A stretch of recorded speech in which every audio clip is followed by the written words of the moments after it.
सदगुरु धाम ट्रस्ट और सूर्यदेव आश्रम यह भय्यू महाराज की सबसे बड़े वो ठिकाने जहां से भय्यू जी महाराज अपने अनुयायियों को प्रेरणा सूत्र प्रदान किया करते थे।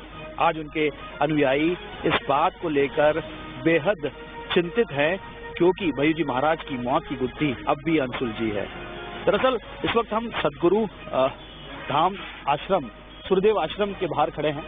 आप देख सकते हैं ये भय्यू जी महाराज का सबसे पहला ठिकाना है जहां से भय्यू जी महाराज ने अपनी प्रसिद्धि की शुरुआत की थी और एक के बाद एक मुकाम करते हुए देश में एक नई कीर्ति को हासिल किया।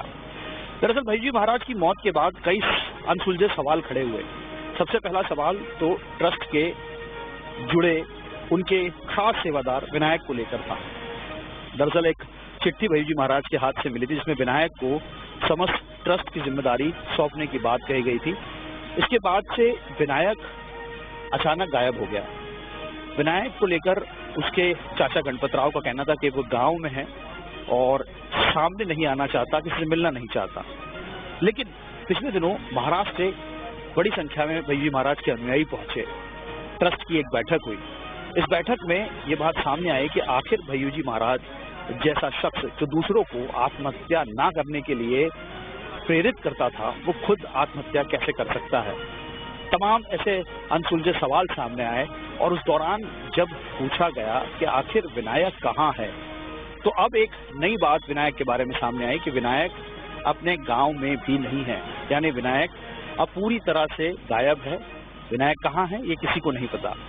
दूसरी ओर भय्यू जी महाराज की दूसरी पत्नी डॉक्टर आरुषि, उन्हें भी सामने आने के लिए कहा गया लेकिन वो भी मौन है।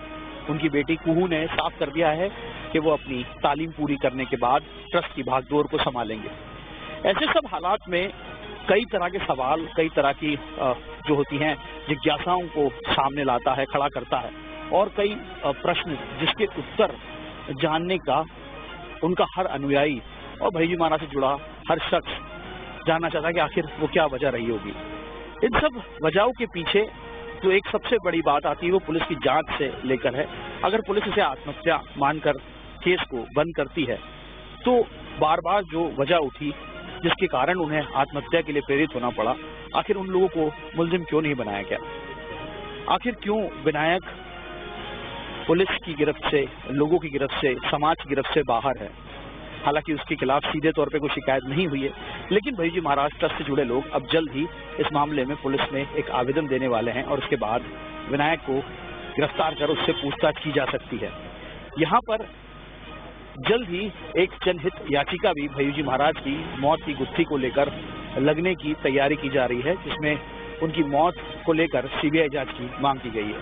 तो तमाम वो पहलू हैं जो अब भी अनसुलझे हैं और इनको सुलझाने के लिए उनके अनुयायी प्रयासरत हैं। वीडियो जर्नलिस्ट नीरज जावले के साथ आदित्य न्यूज़ 8।